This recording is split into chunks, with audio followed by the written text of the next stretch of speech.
Kia ora inga mana, ko hui mai nei ki tēnei rorohiko, ki te kōrero i ngā whakaro, ka nui te aroha. Welcome on this Friday afternoon. It's beer o'clock and I'm with our fantastic New Plymouth candidates, Dan Thurston. Kia ora, Dan. Kia ora, Geoff. That was a mighty impressive reo introduction too. Coming along nicely. I spent all last year in not the whole year, but doing night classes in Te Reo last year, so that was great. That's awesome. I've outsourced mine to Thomas. He's actually studying through. He's studying. I'm like, you learn everything and you just pass it on to me, my American husband. Go. Is he just gonna like matrix it into your head somehow? Like you'll just wake up one morning and you'll know it all. He's pretty technical, so I'm hoping. I actually honestly am hoping that's the case. It's something I should be doing, and life is full, and well, that's what I was going to say, because I mean, you stood for top in 2017, but since then you've had a pretty interesting time, right? Like, I mean, the couple of years in between election year, I mean, I thought I had a bit of fun in 2018 going to South America for 6 months, but you kind of topped everything, didn't you? Well, we are in top after all. What's it about if it's not about topping? It was. I mean, totally kind of random. We just got back from China when I ran in 2017, and and the plan was to be here for a while, but we're not very good at plans anyway.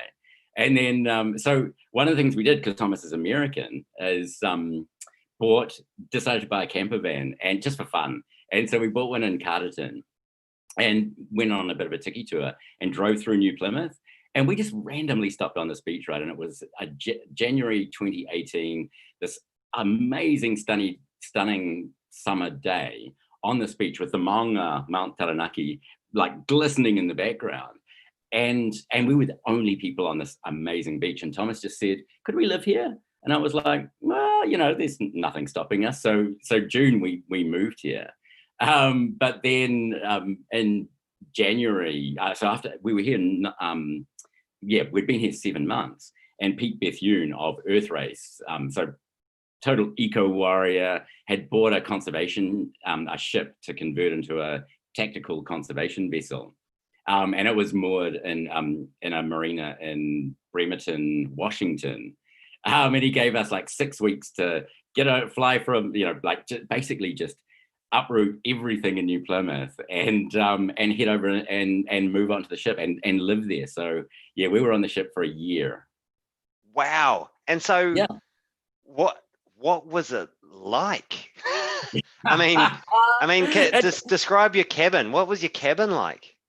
Oh yeah, so to be fair, because I have some organizational skills, I ended up taking a leadership role in the organization.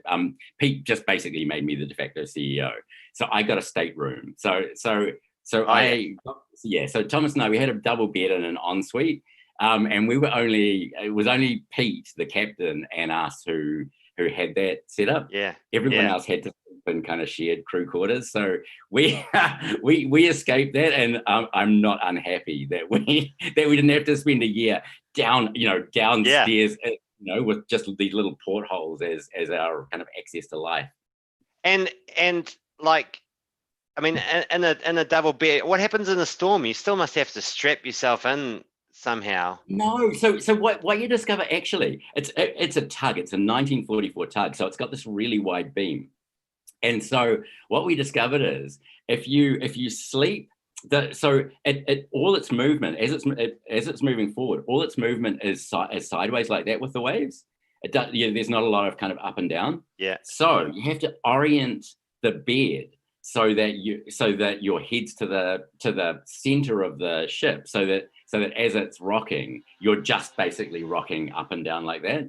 If you're side on to the waves, it's a nightmare. Yeah, you literally do get thrown out of bed. But so you learn all these things. Like ask me anything about living over there. And so when you say a tactical conservation vessel, so you were just randomly cruising the oceans looking for basically pirates. I mean, fishing pirates, yeah? Illegal fishing vessels. That's what I thought we'd be doing, but in actual fact, so in my role, I ended up doing all of the government relations, and so we went from the States to Mexico, and I dealt with an NGO there and the Mexican government, effectively their Ministry for Conservation, and engaged in a contract. And so we did some biodiversity research work in Mexico's largest marine protected area.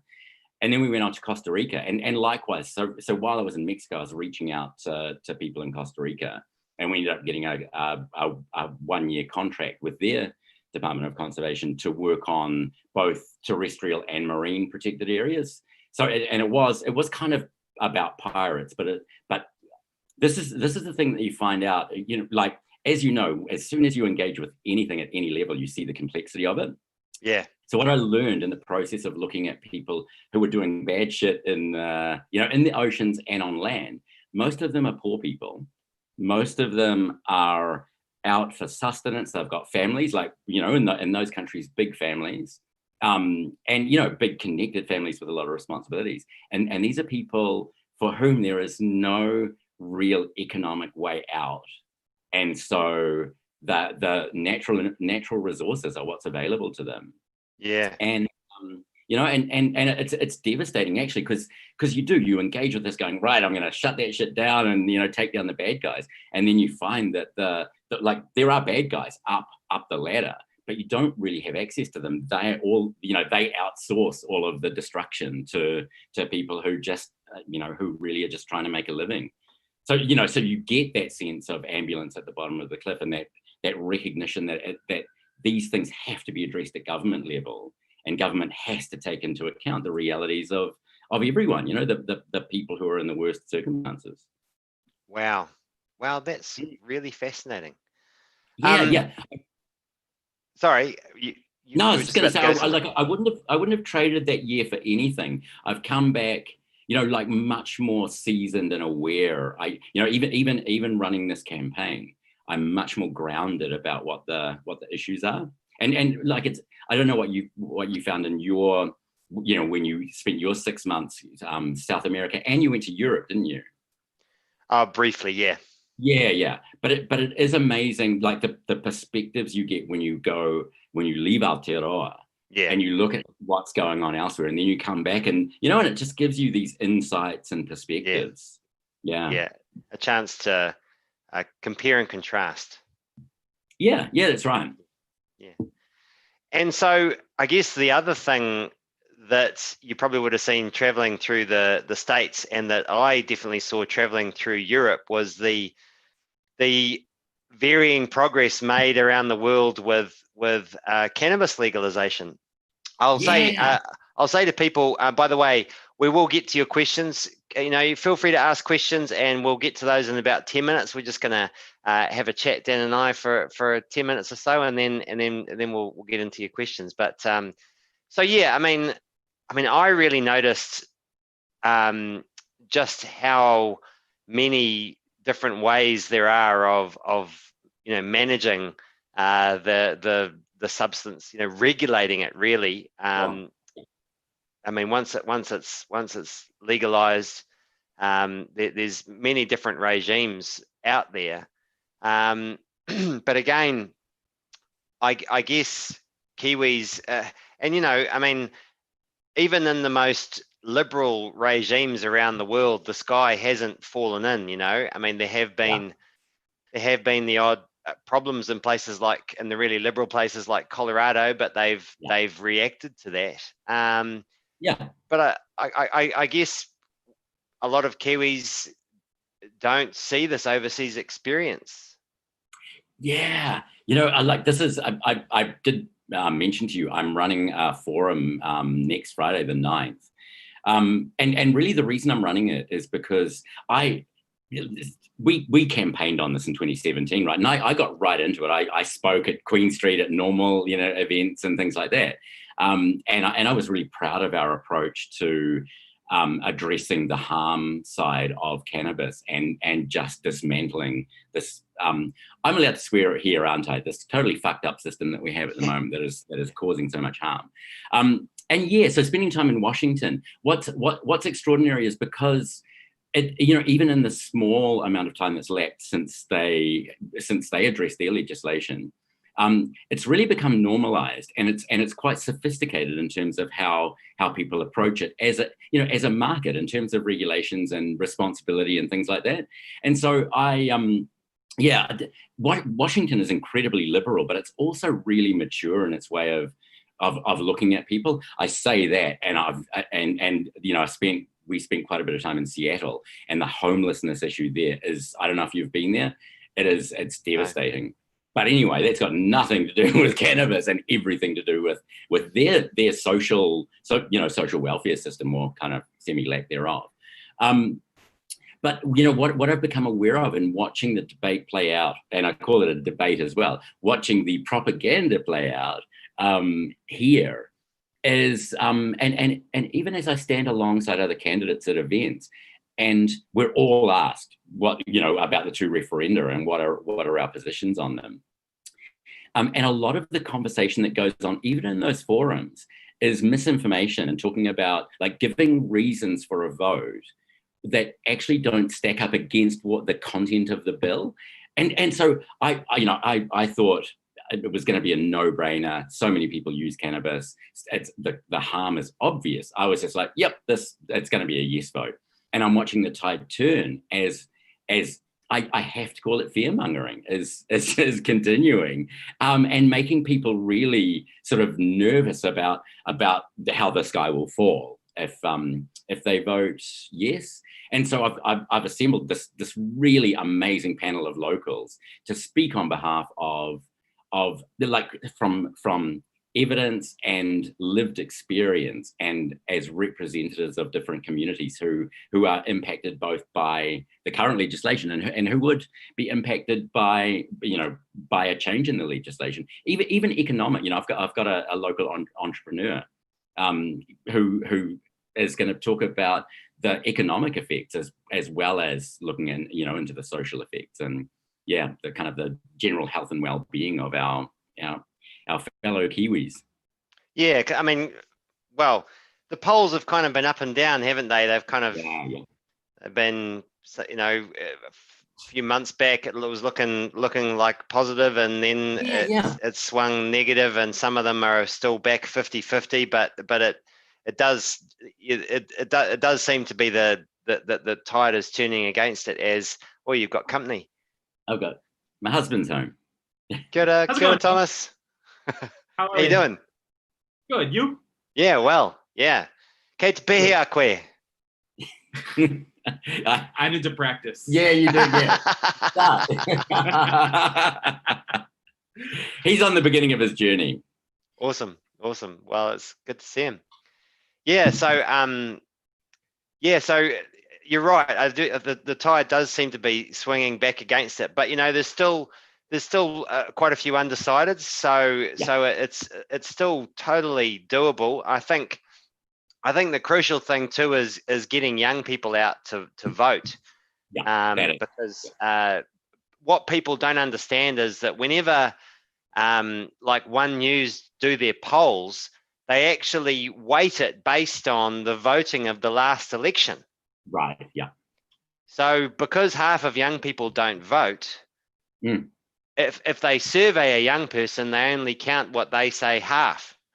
Right, yeah. And so I think, people need to understand that if young people get out and vote, I mean, and this is the same for changing politics and sorting out housing and any of the big problems, right? Like if young people can get out and vote and vote different, then change is totally possible. Yeah, absolutely. I do think so we had a youth event, and like an under 25s creative community hosted a Meet the Candidates last night, and so I did talk to some of the younger people there, and I'm not even assuming that all young people want to vote yes. They're as susceptible to the messages that are going around as well, and And so like what I typically say, and I'm not sure I entirely believe this at this point, but I typically say I don't really care how people vote. I care that they know what they're voting for. You know, and that goes for all of our policies. Yes. And it also sets us apart a little bit, right? Because we're not out there saying this is our tribe, join our tribe, stay in our tribe, you know, like accept everything we say. We appeal to a different kind of voter. Yeah. So certainly in the general election, I genuinely do have this belief that you vote, you know, it's democracy. You should vote however you feel. Yeah. But voting is a privilege. I lived in China for 4 years. They did not have that privilege, and they were disengaged, and you know, and felt no sense of kind of ownership of, you know, over their country and the way that things were unfolding. And we have that blessing here to be able to do that. So I do. It breaks my heart when people are just like, oh, I'm voting Labour because I've always voted Labour, or you know, the thing I get here is, oh well, I was brought up on a farm, so of course I'm voting National. You know, it's like that's it. What else are you going to do? Yeah, incredible, eh? Mm. That your upbringing or your family decides how you vote is quite extraordinary. With no disrespect to my parents, I'm kind of what they were voting for, what they stood for. It's like, okay, I get that, and I'm like, where else? What are my other options here? Yeah, and that's why I really encourage people. I mean, none of these tools are 100% accurate, but something like the TVNZ Vote Compass, I think, is a very useful thing for people to do, and at least gives you an idea of actually where your values lie. Yeah. And if there's a few parties around where you are, check that. Then you can check them out in more detail. You know, you can go and look at the policies in more detail and see if you actually like them. I mean, I think, but on the cannabis, just to come back to the cannabis stuff, I mean, I mean, this isn't a referendum about whether you like cannabis or whether you think people should use it or whether you want to use it. That's all happening. It's all happening out there. Way more than any of us think, and one person's just commenting on the stream that you know they think that there's such stigma around talking about using cannabis that might even extend to when people are being polled, or that people don't want to answer because of that stigma. It's crazy because this substance causes way less harm than alcohol does, and yet we still hold alcohol in such high esteem as a society. I think I've got my theory about this, and I don't know whether I just stole it from someone else and forgot, but there's a privilege. I think there's a privilege around drugs in the sense that if you look at like the largest voting bloc, the people with the most influence, they also have their preferences, and so alcohol is the drug of choice for a lot of people who are, like the typical kind of voting bloc, and there's something about that kind of bias that you have around, oh, what I do is fine, but what other people are doing, if they're not me, then it's not fine. And I think cannabis suffers from that as well. That the inability to see that I said this yesterday, 2 debates I had, and both of them I was like, drugs cause harm. We have two legal drugs, or a number of legal drugs, but alcohol and tobacco, both much more addictive than cannabis, both costing much more to the country at the moment, even though all three are being used. And the candidates, the general candidate response, the no candidates is like, oh, the last thing we want to be doing is like the typical one. I wonder if you've had this: give them hope, not dope. And I'm like, I actually kind of said yesterday, where is, you haven't given them any hope yet, and you want to take away their dope. It's all very well saying give them hope, but you actually, like, can you blame them? But Yeah. I mean, that's actually not even the point, because the point is that that, as they will all point out, that the same guy was talking about drug testing and job applications and how many people are failing job. I guess here in Taranaki, a lot of the jobs are, quite manual jobs. Yeah. And he was saying there was one job applied for that no one passed the drug test. I'm like, well, hello, like what does this tell you about the effectiveness of the legislation now? Yeah. I tell you what, mate, I'm glad I didn't ever get tested, because I wouldn't pass. And and I mean, this is again the privilege of basically my job's glorified keyboard warrior. No matter what I've done in the past 10 years, it's all been the most dangerous thing I've been in charge of is a keyboard. It's like, well, yeah, a little bit of a party that's trying to change the world. But other than that, a keyboard. Yeah. But it's absolutely crazy, and particularly, Abe Gray and I have talked about the testing regimes and how crazy they are too. I mean, saliva testing is just so bad. But there you go. That's it's the urine testing that's the really bad one, isn't it? Because it stays in your system, right, for up to a month. And it's like, so it's not testing impairment. I think saliva testing is the better one, but it's less accurate, and then the blood is the ultimate one. I mean, there's even, you brought up Colorado and some of the negative effects they've seen. But, one of the things I saw was that for every dollar gained in revenue from cannabis, Coloradans spend $4.50 on the implications.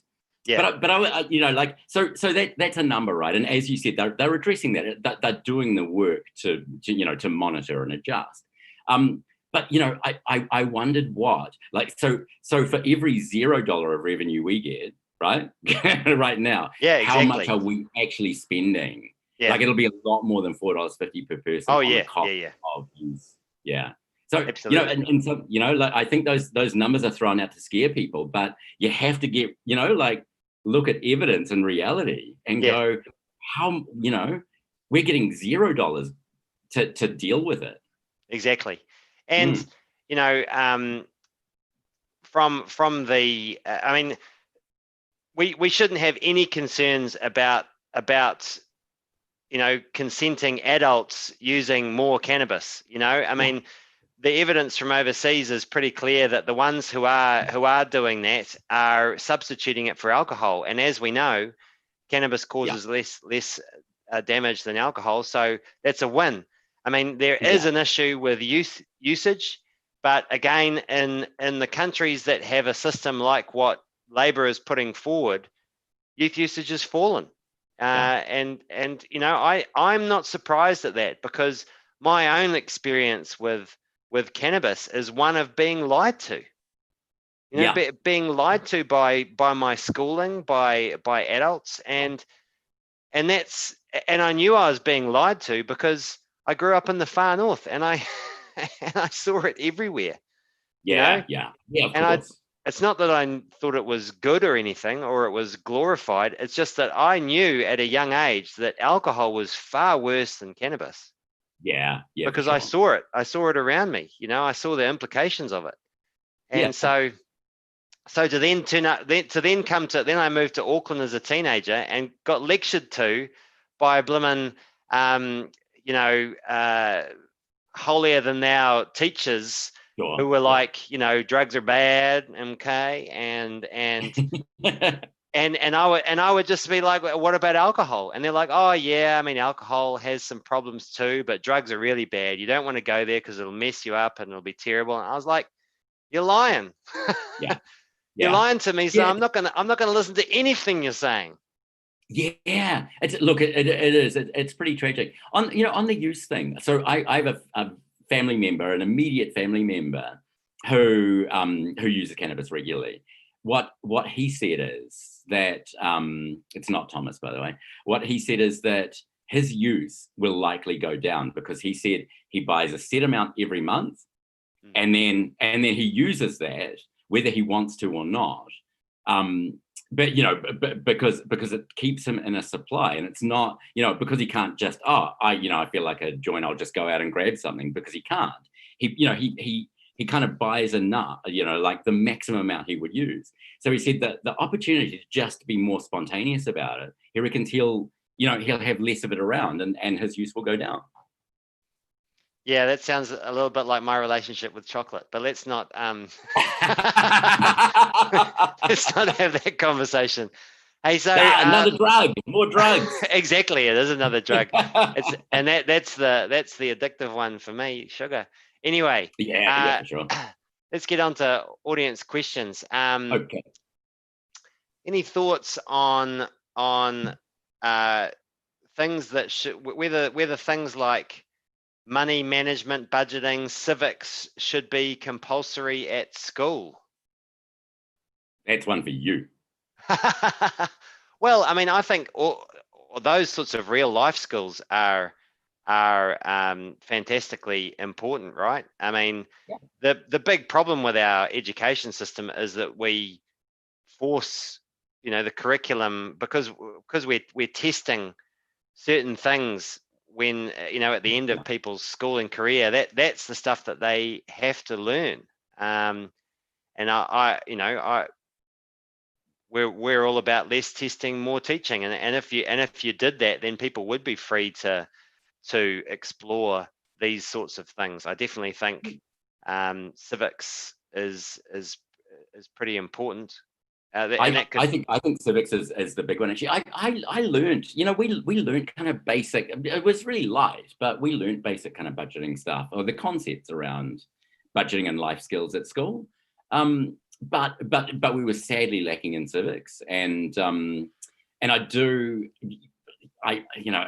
I observe all the time. You can't, when you're campaigning, you can't help but observe the way the kind of lack of information people have about how systems work. For example, people who don't understand the difference between local and central government, and so some of the questions that you get are really not about, not in the purview of central government. People have got no idea, and you see, the low voter turnout for local elections, and yet so many people I know are running, are now actually councillors, because they just got sick of the kind of inaction and lack of kind of good governance and direction in local government. So civics, I think people even MMP, people still really have got, often very little idea about how MMP works. Yeah, and there's actually a few questions about this, and obviously people there's an eye towards voting opening tomorrow. And there's a few questions in the stream about MMP as well, and the two votes, and it is quite interesting that, I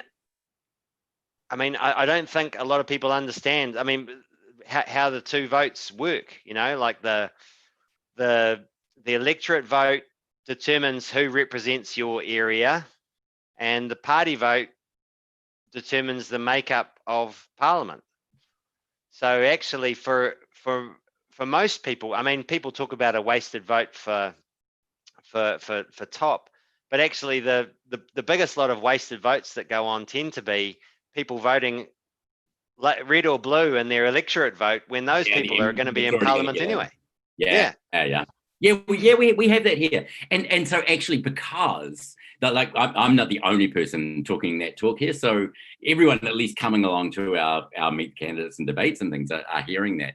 But then those are the most engaged and probably already the most knowledgeable people in the electorate. Yeah. So what's the answer to, how do you get through that? Well, I think sadly it just takes time and conversation, and I hope that I think in I don't know if you're very familiar with a lot of European systems, but a lot of them, like places like Germany, took on MMP after World War II, and I think it's probably pretty fair to say that it took, 30 years for people to get the hang of it there, and to start to branch out from a two-party system. Yeah. So I guess I'm just hoping, we're coming up to 30 years now in New Zealand, aren't we, of MMP, rapidly getting closer. And so I'm just hoping that people will get more sophisticated over time, and we can start to inch away from this two-party system, because I just find the debate in most European countries so much more vibrant. But when you've got 4 or 5 different perspectives in Parliament, all with between 10 and 30% of the vote, you get a much more sophisticated conversation than this one, just the two-party government opposition. We're great, you're shit. We're great, you're shit. Or that kind of two-party system. There's another aspect to it as well, and I'm talking about the American system as like that's an opportunity to look at it in its extreme, but there is that partisanship. For people who identify as Labour, they are deeply fearful about a national government, like deeply fearful. Not just, oh no, I don't want that. It's like the sky will fall, and national. Again, these are those died and they're all never going to vote any other way. They refuse to see any sort of competency in Labour. No matter, it wouldn't matter what Labour did. It's just Labour is anti-farming and anti-business and nothing. They're not open to hearing anything else. And that sort of partisanship, I think that embeds this two-party thing as well, because there's a bunch of people like you and me who are all about, let's get diversity in there and let's actually look at the results and what, not what they say, but what they actually do. But I've noticed, actually, in contrast to 2017, this campaign's been much harder because we've got a bunch of other smaller parties, there's MMP. But I think from a voter perspective, actually trying to get your head around, we have at times 8 candidates up on a stage talking, and I pity the person who's trying to figure out who actually stands for what in that environment. I mean, again, I'm not going to knock it because it's way better than just 2, but there's something about the system at the moment we're in an atmosphere of fear with COVID and climate change and all of those things. And I think it doesn't help people really cut through to what's important. Yeah, I totally agree with you there. That atmosphere of fear does make people more likely to stick with what they know, I think. Or alternatively, go with the kind of extreme. The people is it fair to say snake oil? Sure, go for it. People You're amongst who are friends. like, this is the answer. This is the answer. Come with me. The Pied Piper of Hamelin. No, it's not a cliff. I'm not gonna send you all off it. Yeah, that's scary stuff. Yeah, it is. I precipitated a debate on our live streams about whether those teachers were lying to me about cannabis or whether they were. Okay. I don't think they were intentionally lying to me, but that was my experience. I felt I was being lied to. Yeah. Certainly, it's true that you weren't being given. It wasn't evidence based. I wasn't getting the evidence-based perspective. But see, the downside with that was that I wrote off everything that they said in health class. Yeah. And some of that stuff was quite important, particularly the stuff they said about alcohol, Yeah. But I didn't listen to that either because I figured they were just lying to me.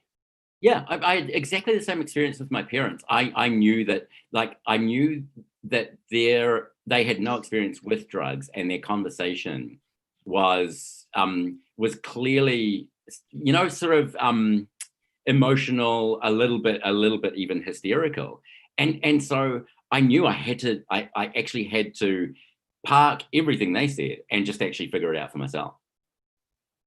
And and there is a much better way, the open conversation, the get rid of the stigma, so that we can be honest, and that if people need help, they can actually say, I need help. Yeah, totally. Yeah. We're lots of people now talking about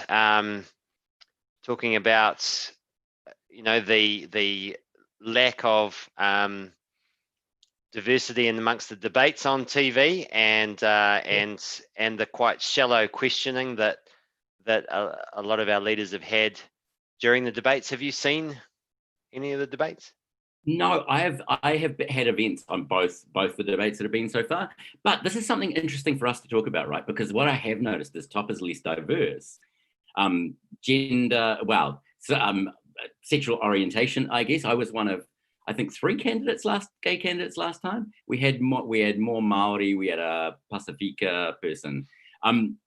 So talk to me about, like, so having been through the roller coaster ride that we've all been on, I get it. But talk to me about your vision for Top 2023.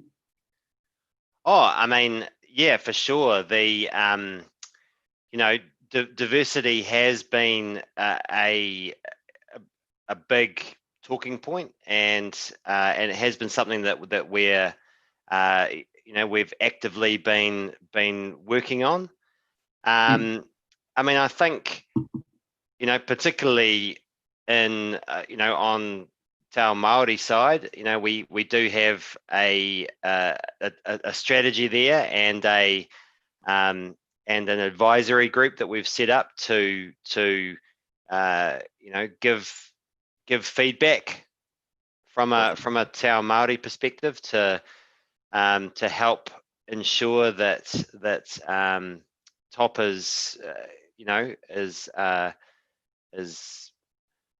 I mean, I don't think we can really be claiming to be role modeling the treaty relationship as a party as yet. I mean, I think that is a journey for all of New Zealand to go through, and we need to be open about that, but at least we are on the journey. That's the crucial thing there. Yeah, well, that's the thing for me. If I was to look at the candidates from an outsider's view, I would.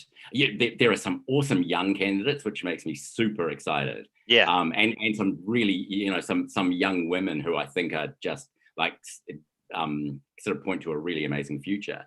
And I know, I jumped into the campaign like less than 2 months ago, so it's all, I recognize where we are now, and I definitely, I picture Top 2023 being, I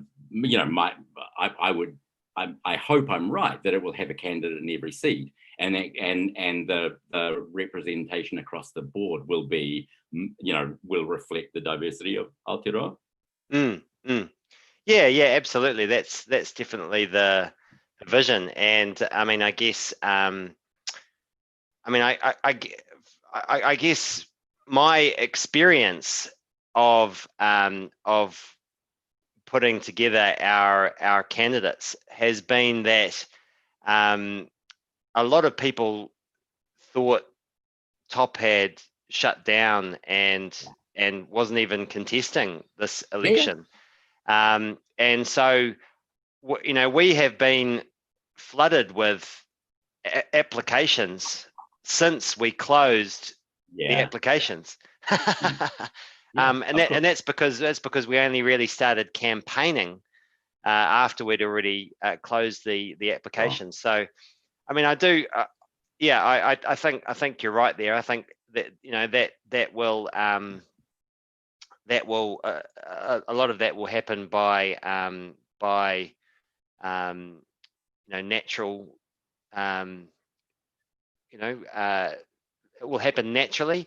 but we've for also organic growth. Yeah. but we also have taken quite progressive steps. I mean, it is fair to say that, you know, when people kind of take the piss by talking about top bros, I mean, and that was a thing. I mean, you know, our brand, particularly when you